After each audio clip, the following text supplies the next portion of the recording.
이제 1월 10일 아침이 이제 밝았고 지금 10시 반이네요. 어머님은 식사를 한 서너 수 드시고 지금 주무시고 계십니다. 우리 가족 요양하시는 분들 안녕하세요. 제가 오늘 또 이렇게 말하는 내용은요, 우리 가족 요양을 함에 있어서 저는 집에서 하는데요. 이제 좁게는 내 마누라, 내 새끼들, 그 다음에 내 형제 자매와 나와의 관계, 넓게는 이제 제가 어머님을 하루 24시간 이상 밀착해서 요양하잖아요. 이제 그러면서 이제 인근으로 휠체어에 모셔가지고 산보를 하는데, 이웃 주민과의 관계에 대해서 말씀드리려고 하는데요. 이건 제가 생각하기에 상당히 중요한 내용 같아요. 우리 마누라, 우리 내 새끼들, 그 다음에 우리 형제 자매하고 관계에 대해서는 제가 많이 강조를 했지 않습니까? 어떤 감정도 가져서는 안 된다. 상처는 가장 가까운 순서대로 가장 크게 받습니다. 우리 어머님을 제가 모시로 인해서 저는 상처를 많이 받는데요. 우리 마누라한테 제일 크게 저는 상처를 받았어요. 그 다음에 우리 새끼들한테 엄청 큰 상처를 받았고, 그 다음에 우리 형제 자매들한테 큰 상처를 받았습니다. 이 상처가 어느 정도냐, 조금 과하게 표현하자면 칼로 찔러 죽일 정도 상처를 받았습니다. 그런데 제가 그런 그 상처를 가슴이 안고 어머님을 요양할 수 있을까 한번 생각해 봤어요. 그 생각이 0.001초도 안 됩니다. 그 순간에 접었어요. 감정 표현을 접었습니다. 왜 그냥 어머님께서 저렇게 망가진 이유가 저 때문이잖아요. 모든 원인은 제게 있고, 모든 현재의 복잡한 인간관계의 기초는 제가 거기 한 중심에 있습니다. 그리고 따지고 보면은 우리 마누라나 내 새끼나 우리 형제 자매들이 어찌 보면 저보다 어머님한테 더 잘했어요. 따지고 보면 저는 겉으로만 부모님을 어찌 보면 모신 척 했지, 실질적으로 제가 우리 마누라나 우리 새끼들에게 모범을 보이면서 그야말로 지금처럼 헌신하면서 부모님을 대했던 적은 별로 없었어요. 있긴 있지만 그렇게 기억에 남을 정도는 없어요. 그렇다면 우리 마누라 내 새끼들이 시어머니나 할머니에 대했던 태도도 결국은 저에게 배운 겁니다. 그 점이 불현듯 엄습하더라고요. 그래서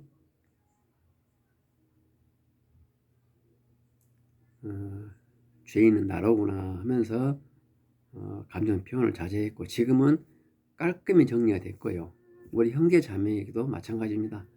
물론 저는 사남 삼녀의 남자로서는 막둥이인데요.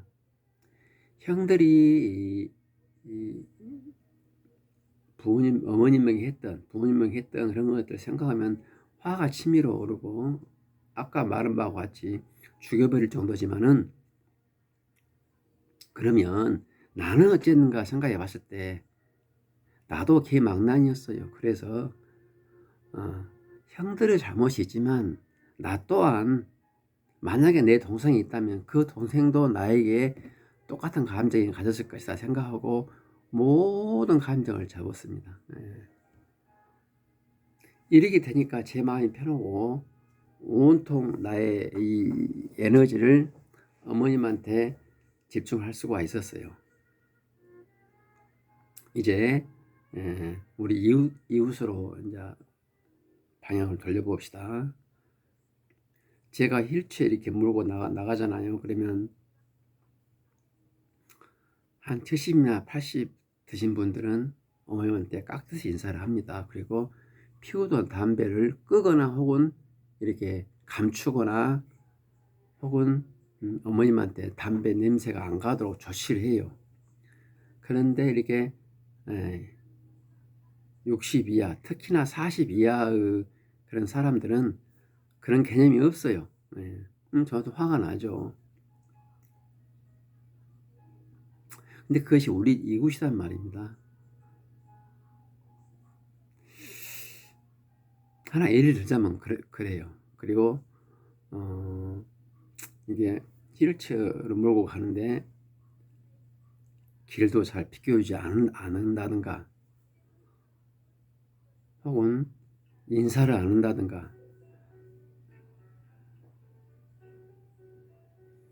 혹은 분리수거를 안 해서 골목을 더럽힌다든가 혹은 그 개 있죠. 요즘 그 애완견 많이 끼잖아요. 그 애완견이 동네에 나와서 골목에 나와 오줌은 괜찮지만 똥을 많이 싸요. 그런다든가 그랬을 때 간단히 말해서 제가 말하고 싶은 그런 상황에 처했을 때 저는 말을 못합니다. 왜? 어머니를 모신 채로 말을 못해요. 말을 하더라도 아주 공손히 오히려 내가 죄인이냐 그렇게 말을 합니다.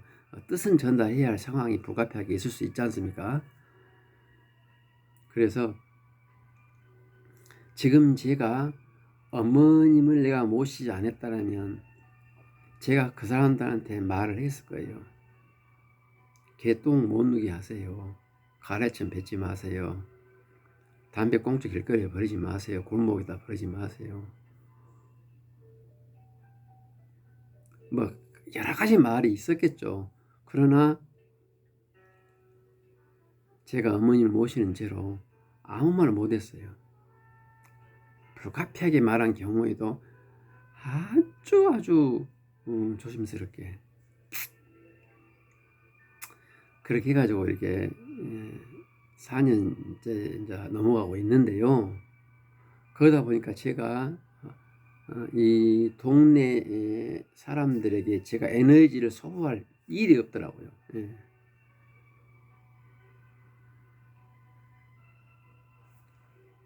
전에 한번 개가 좀 덩치가 있어요. 진돗개가 아닌가 모르겠는데 그 정도 사이즈 개가 골목을 헤매고 다녀요. 근데 입에 재갈을 물지 않았더라고. 위험하죠. 그래서 내가 그 집 찾아가서 개가 막 짖는 것은 뭐라 하지 않겠습니다. 그것도 수면 방해인데 동물인 것을 어쩌합니까? 이해는 하는데 개를 재갈을 물리지 않고 이렇게 풀어놓으면 위험하지 않습니까? 그리고 이렇게 돌아다니면서 똥도 싸고 그러는데 그런 부분도 좀 생각하고 풀어놓으십시오. 이 말 한마디 해가지고 제가 얼마나 힘들었는가 몰라요.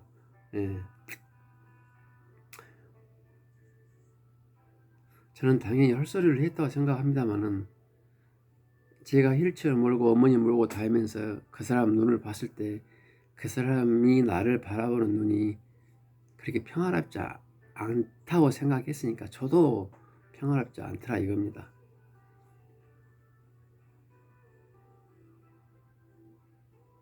그래서 내 목표는 어머님께서 자연사 하시는 그 순간까지 조용히 인간의 품위를 지켜드리면서 모시는 것이 내 목표인데 저는 자질구레한 일에 내가 엮이면 내가 온전히 어머님한테 집중할 수 없을 것 같아요. 그래서 그러는 겁니다. 제가 그 교통사고 나가지고 제 차를 폐차를 했거든요. 그래서 내 어깨가 지금 심장 아니 뭐니까 신경마비 됐는데 보험회사하고도 제가 600에 합의를 했어요.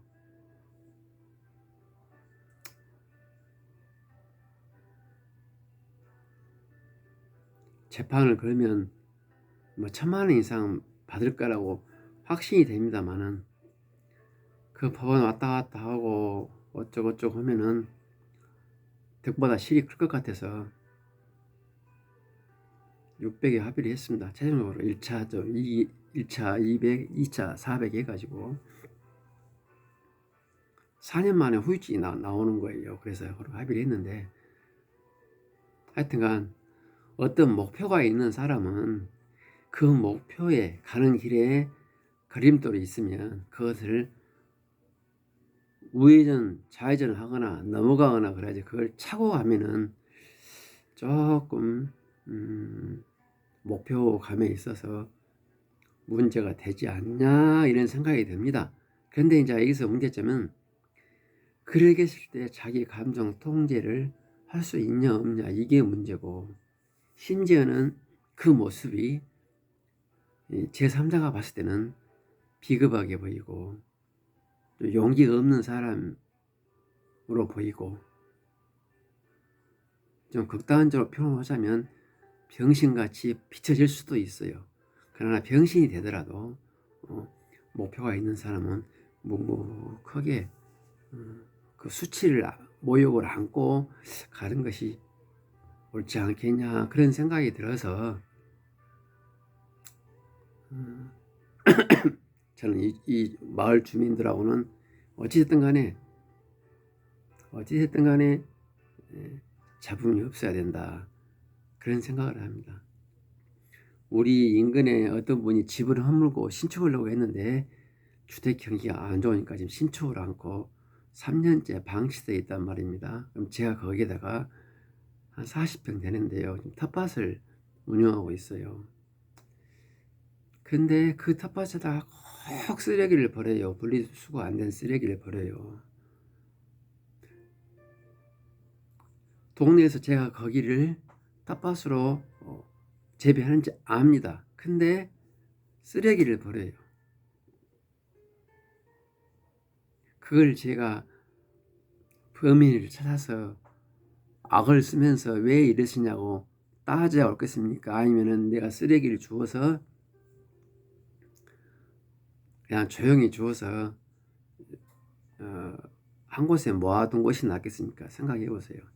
네. 그것도 마찬가지예요.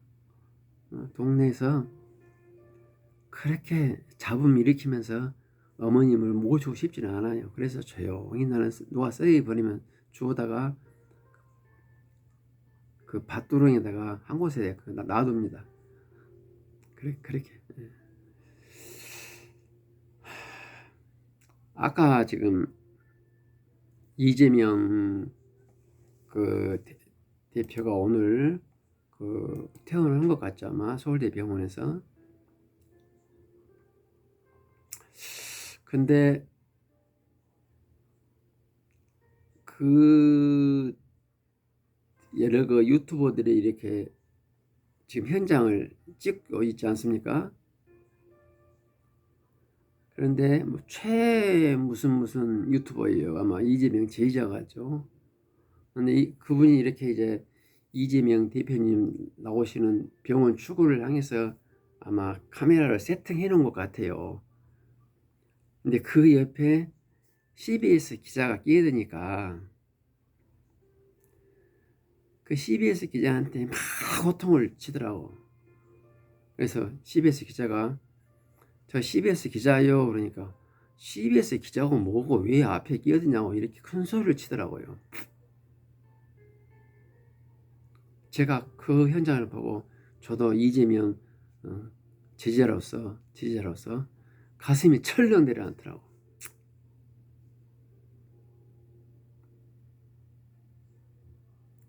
우리는 우리가 이재명 지지자라면 주변에 아름답고 선한 모습을 보여줘야 합니다. 구체적인 상황은 모르겠습니다만은 제가 그 유튜브를 보고 있었는데요. 아마 그 CBS 기자가 나중에 그 유튜브 앞에다가 아마 카메라를 설치로 했던지 아니면은 뭐 기자회견을 하려고 이렇게 앞에 좀 있었던 것 같아요. 그래서 그 유튜브에 시야를 가렸던 모양입니다. 그러면 어찌됐든 간에 우리는 이재명을 지지한 죄로 주변인에게 할 소리를 다 해서는 안 돼요. 전 그렇게 생각합니다.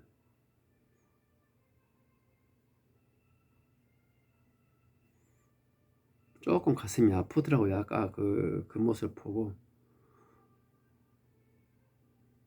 그리고 이제 그런 데서는 취재 경쟁이 되다 보니까 순간적으로 어떻게 그 주변인을 배려를 못하고 우선 종 포인트를 잡으려고 앉을 수도 있잖아요. 근데 거기에서 그렇게 CBS 기자한테 더구나 그 어린 여자분이시던데 큰 소리를 필 필요가 있었겠는가 생각이 들어요. 그리고 같은 말이라도 제가 여기 먼저 와서 세팅해놨습니다. 이러면 그 기자가 그 순간에 양보를 했을 거야 아마. 근데 누구냐고 저리 비키라고 이렇게 말해버리면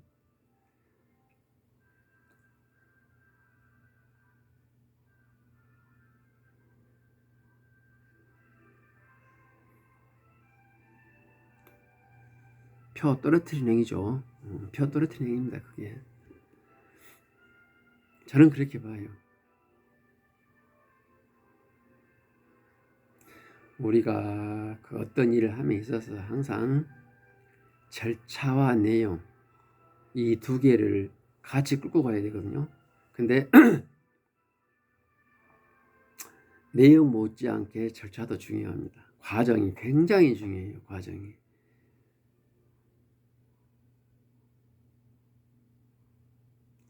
우리가 승리를 함에 있어서 피 질질 흘리고 승리하느냐 아니면 피를 최소한 흘리고 승리하느냐, 뭐 가급적이면 피 안 흘리고 전쟁에서 이기는 것이 최고의 승리자죠.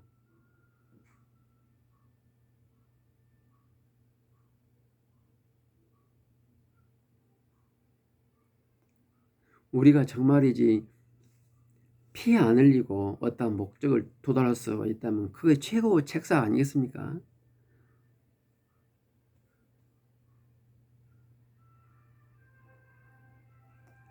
똑똑한 척 하면서 악쓰면서 그 물리적으로 어떤 고지를 점령하는 그런 발상은 상당히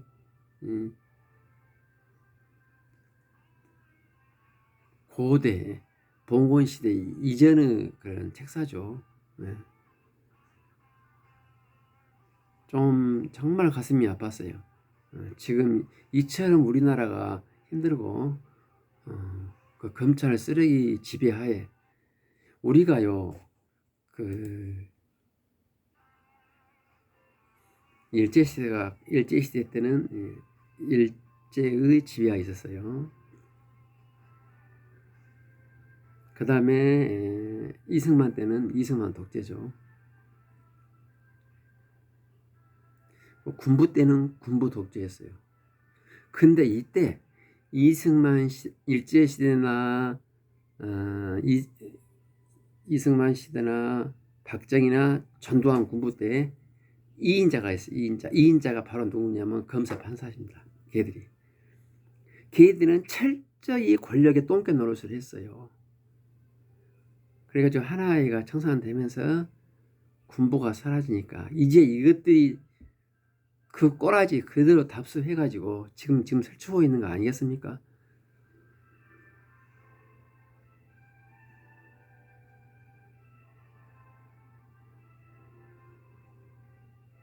이것을 여기에 지금 민주적인 통제를 가해야 되는 이 우리 대한민국 역사가 한 단계 이 멘트를 깨고 레벨업 하는 그 중차대한 순간에 그렇게 행동하면 안 되죠. 예.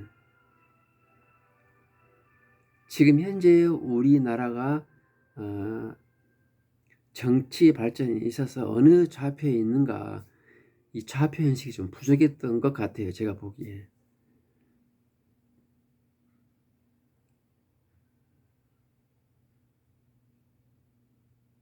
근데 이 법조계는 언론하고 지금 공생하고 있어요. 그래서 언론 개혁과 법조 개혁은 쌍두마차입니다. 같이 때려 부숴야 되는데 아까 그렇게 해서는 안 돼요. 그 유튜버가. 예.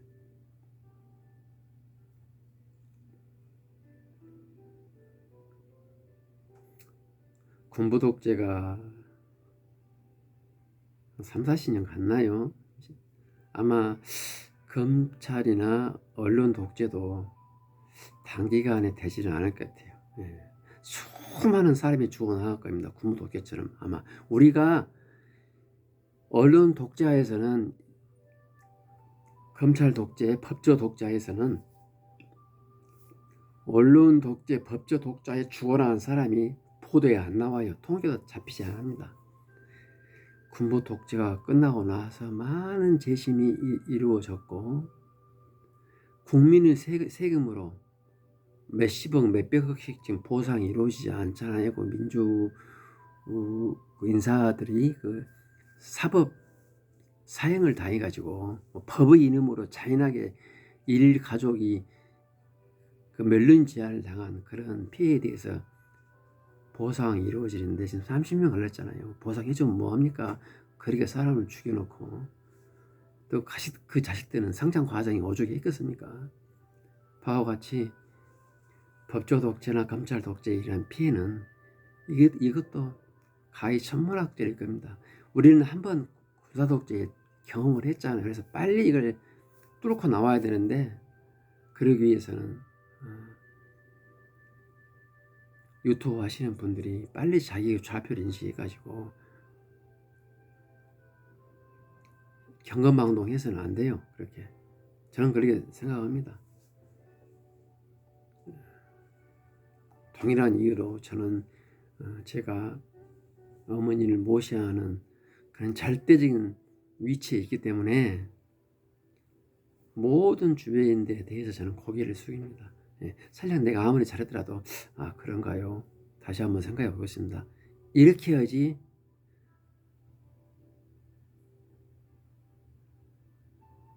에너지를 낭비할 필요가 없어요. 에너지를.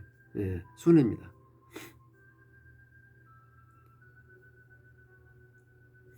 혹시라도 이재명을 지지하거나 민주당을 지지하는 분들은 말을 예쁘게 해야 할 것 같아요. 저도 말이 좀 격하거든요. 저도 순화한다고 해도 순화가 덜 되고 제 입은 상당히 더러운 편에 속합니다. 딱 분류하자면 저도 많이 고쳐야 되는데요. 말은 예쁘게 해야 된다.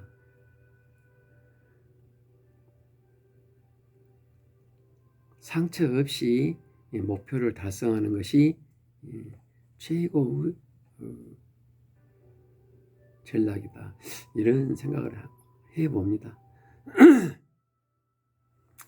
어머님 좀 주무시고 아침에 한 서너 수 드시고 주무시고 이제 1시쯤이나 식사를 하려고 그랬는데 한번 볼까요?